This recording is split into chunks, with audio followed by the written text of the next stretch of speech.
กิดำตั้งโปเอสซีส่งยาโปมาเป็นเอสซีเป็นคอนเกรสเกมาสักตุม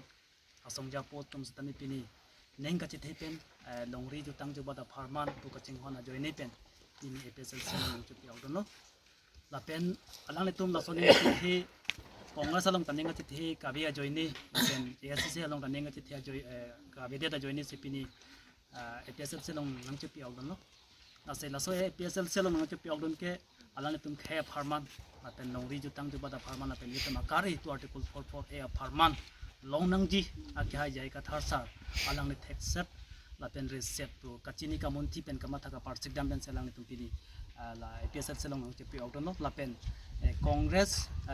ส่งจากโพสต์มีปีนี้ดักจะปีออกดนแล้วเป็นเอสซีตุ่มแค่ดักดรามละคอนสิเพนซีเป็นแค่เรคกอกลุโพสต์นี้ตุ่มจงดรามแล้วเป็นคาร์บิยังลงอาราตาตุ่มฟันสตัม